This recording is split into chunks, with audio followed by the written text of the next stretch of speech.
Bonjour tout le monde, j'espère que vous allez bien. Alors aujourd'hui, on va parler du peuple le plus fantasmé du continent africain. On va parler des Fulbe.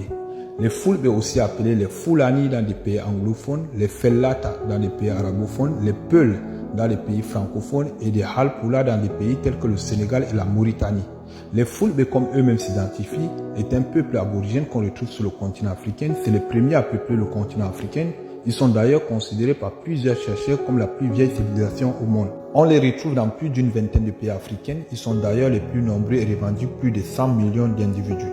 Installés dans un vaste territoire dans la zone du Sahel appelé le pays Peul, allant de la Corne de l'Afrique, de l'Éthiopie, Soudan en passant par le Sénégal jusqu'au Cameroun, Centrafrique. C'est dans cette zone-là qu'ils ont fondé tous les empires et royaumes. C'est d'ailleurs le peuple qui a le plus fondé d'empires et de royaumes sur le continent africain.